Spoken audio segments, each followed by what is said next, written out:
I think that there is a merit. I don't know exactly, I don't want to be like starting new research, but there is merit in studying psilocybin low dose for trauma treatment.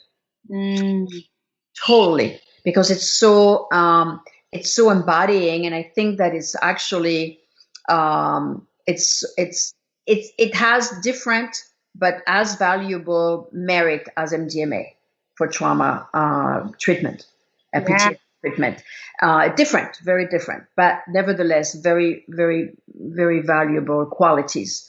And it's an interesting direction for research because MDMA has other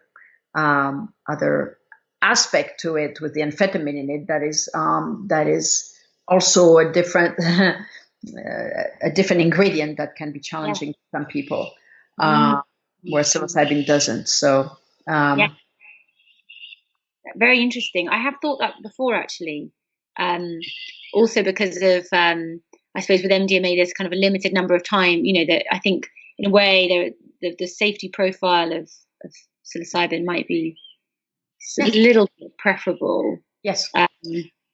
So, and also because, I always wonder with MDMA that when it kind of rolls out, whether any people will report the kind of like feeling a little bit depressed a few days afterwards. Because I know the research so far hasn't shown that, but that's so much kind of, being, I guess it's a concern, isn't it? And so I have wondered whether low dose mushroom therapy, low dose psilocybin sessions could almost replicate the MDMA for trauma model, MDMA for PTSD, but without any of those potential.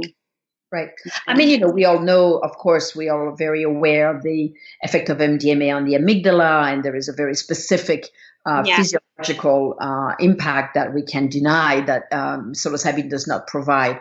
But I think that being very honored and respected, there is a different, like you said, there's a different safety profile, and there's a different aftermath that is much more tolerated in psilocybin and mushroom work that would, be very interesting for trauma, for